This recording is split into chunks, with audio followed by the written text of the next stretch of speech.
Hello, everybody. Hello to all my online human family. It is so good to see you today. Today's my birthday, and I'm so happy to be here connecting with you.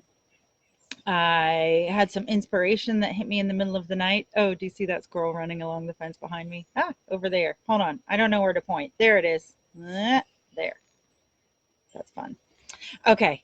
At least I'm having fun. I think now it's standing there at night like a little squirrel running.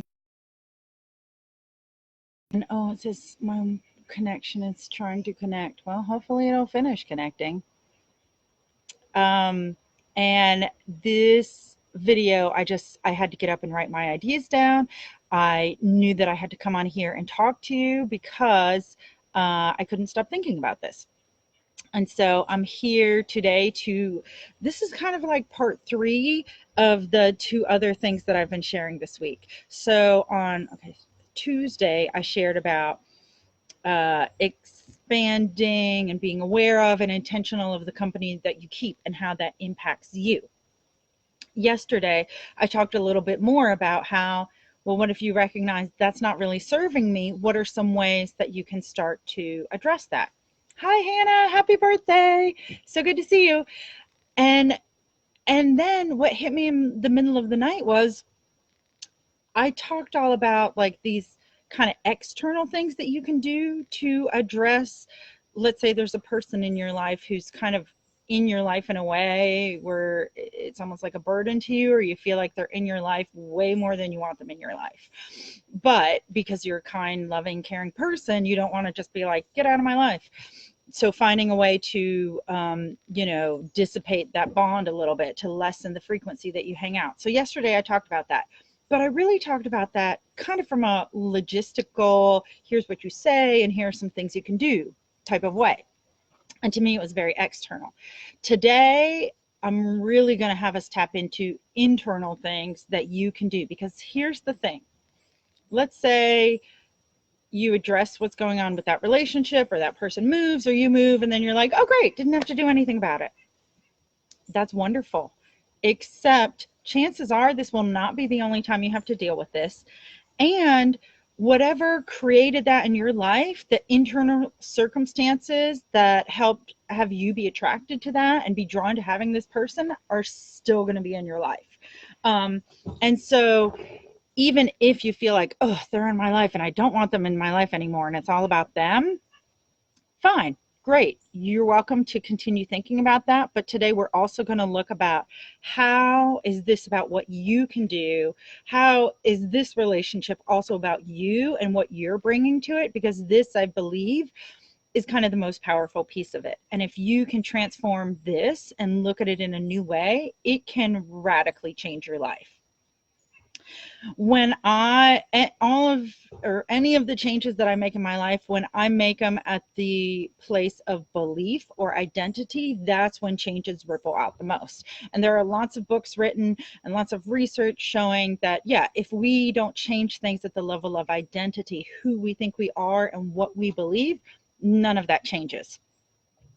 So now here's the thing.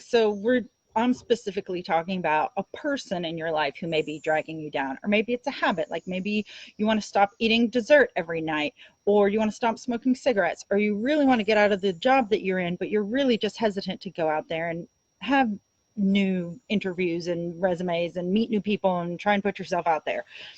So, or it's this friend, they've been in your life for 3 years and you're like, oh, enough already, I've changed and you're the same and I can't get rid of you.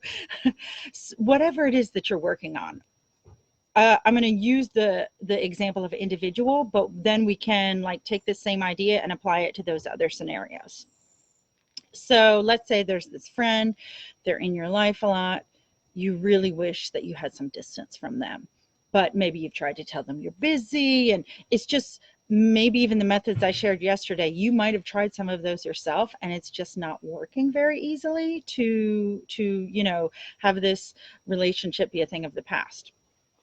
Well, I want you to take some time to be reflective and actually ask yourself, what do you gain by keeping them in your life? What do you gain by holding on to this person? And I'm not asking you this to be like, let's be in gratitude and think about how wonderful they are. You're welcome to do that.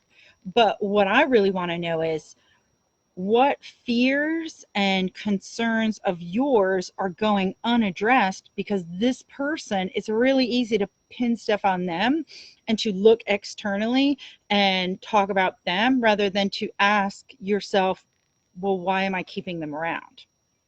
Because this is, I believe, what gets into the deeper issues that are really, if you can look at those and address them and release those beliefs, adopt a new identity or belief, you can really have a transformative effect on your life. So you may be, and I have another video where I talk about this a little bit, because I really think a lot of this has to do with people pleasing, and that you are feeling incapable or unable or not desiring to tell this person, like, you know what, I think we've changed. I really don't feel the same connection that I did with you before. You know, I love you. I wish you the best in the world, but bye bye. Like, we're done. For whatever reason, that's something that you have not wanted to do yet. Maybe after today, you will want to do it. And, you know, maybe it's also a fallacy in our society, and that it's like we have protocols for breaking up with romantic partners, for ending contractual agreements. Like, in other areas of life we have these things, but in friendship, like, how do we have these? Like, do we have standards for these? I feel that it's a thing that we're still just trying to figure out. But I believe one of the issues here is you have these fears that having this person in your life allows you to not address them and not think about them.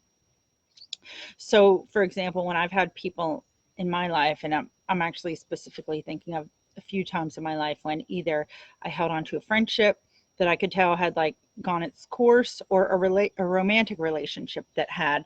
One of the reasons that I held on to them was the fear of being alone. I didn't want to feel alone.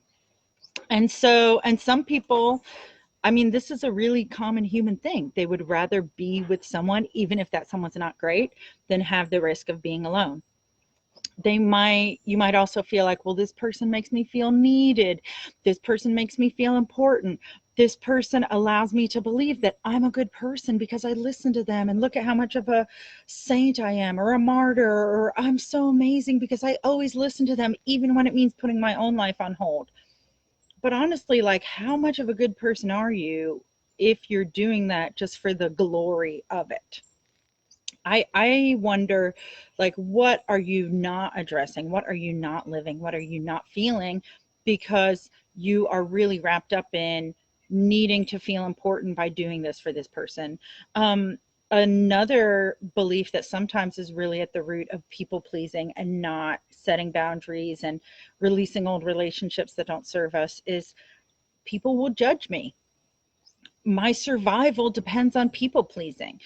You might feel like, I'm just not the kind of person who does this. I'm just not the kind of person who says these things to someone. And yet that's just a story that you're telling yourself. And it's a story that is really deeply embedded in your beliefs. But like other stories, you could choose that there's a different story.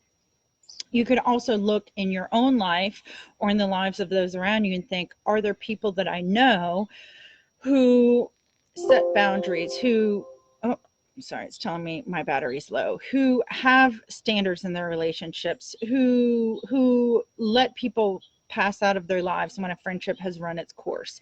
And you can look, perhaps those people can be inspiration for you, and who can inspire you, like, well, that's not a bad person and they're doing that. I personally don't believe that I'm a quote unquote bad person, and I have let people go. I've let people out of my life. But what made it easier to do that was to recognize the deep fears that I was feeling. And yeah, there have been times where it's like I had to admit, like, oh, I was with someone because I didn't want to be alone. And then I felt embarrassed, like, oh, I'm one of those people now. But when I felt the fears, when I sat with them and really just like looked at it with compassion and with gentleness and sat with my feelings and said, okay, this is how I feel. I'm just going to acknowledge it. I'm going to be real with it. Once you've seen it and you can let yourself feel it and experience it, you can say, okay, I'm ready to let it go. I'm ready to release it. And you can think about how you would like to see yourself in a new way. Like, what is your greater vision for yourself? What kind of people do you love spending time with? What kind of people who energize you and light you up and make you feel amazing? Because like I said in yesterday's video, I think it was like, none of us know really how long we're going to be here for. And sure, like, it's great that you've spent all this time with this person, but if they've been dragging you down, hi, Leslie, and you are not letting your light shine, really you're doing a disservice to yourself and you're doing a disservice to them. If you would be willing to let this person go, you can give both of you the opportunity to find a relationship that is more fulfilling. You can find a friendship that's more fulfilling. You can find a romantic relationship. If it's a hobby or a habit or a job, like, by letting it go, you give someone else who would love that the opportunity to have it, and you let yourself have the opportunity to experience more, to let yourself grow, because all of us want to grow. Like, that's how we move forward in our lives. That's how we become, more expansive people. And cue the music. I apologize. That's one of my reminders. I thought I'd turn them off. But I do like how it came when I was saying all these grandiose things. And so, like, what if we step into having friendships that are empowering for us, having romantic relationships and jobs and careers and hobbies and habits that are more fulfilling, that bring out the radiance in us, that bring out the person that we are. And look, as I think I've said in some of the other ones, it doesn't mean I think you should go through like your phone or your friend group and text all the people and be like, sorry, you don't fulfill me anymore. Bye.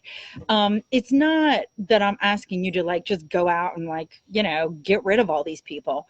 I'm really speaking to if there's somebody who you notice that relationship is taking a toll on you, like it's dragging you down, then I want you, and especially if this is one of the 3 to 5 people who you connect with on a very regular basis, then that is really having a profound effect on your psyche, your emotional state, your spiritual state, maybe even your physical state.